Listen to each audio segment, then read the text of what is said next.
up. Pastor Scott references that God has a sense of humor. Where can I find that in the scripture? If you'll turn to the book of I Say So, chapter 4, verse 3. I got called out, and I love it. Let me just put a little postscript on here. Don't ever be afraid of asking questions that you don't understand or think that we went sideways and that doesn't make sense. That's okay. No one is infallible. No, we're all humans and we're walking this through, and I'm doing my dead level best to present the gospel as purely as I can. Take Scott out and let the word speak. And that's why I try to present so much scripture to you in my message, to show you it's not just something I'm coming up with or tradition, but what does Bible say about this?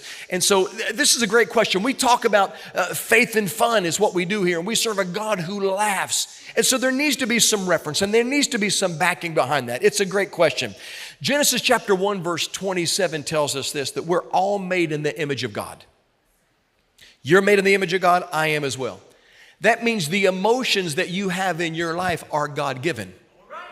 Those are not just human, and then He is an emotionless God. That would be pretty sad.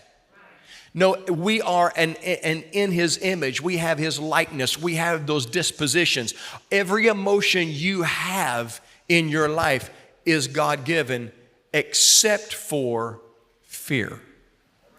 He said, I did not give you the spirit of fear, but power, love, and a sound mind. But we do see throughout the Bible love, joy, grief, anger, all of these things. The Bible references where God gets angry.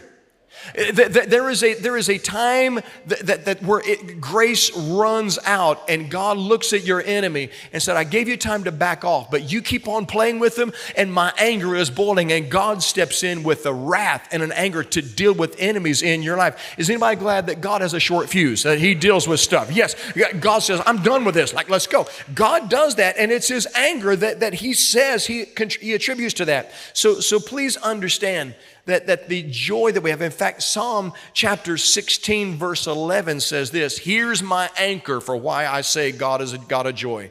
You make known to me the path of life. You will fill me with joy in your presence, with eternal pleasures at your right hand. When I'm in His presence, I am filled with joy. Why? Well, it can't be because He's an emotionless God. He must be a God of joy Himself.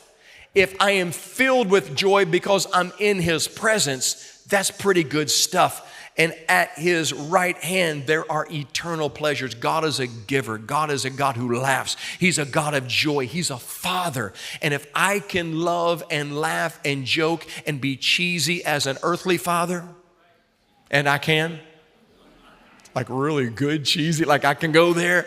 I'm not calling God cheesy. I'm just saying that He can laugh and be full of joy and comforting as well. So that is why we say we serve a God who laughs. And God. Am I glad that we serve a God who's not angry and He's not out to get you and He's mad, but He is for us? That matters. That matters.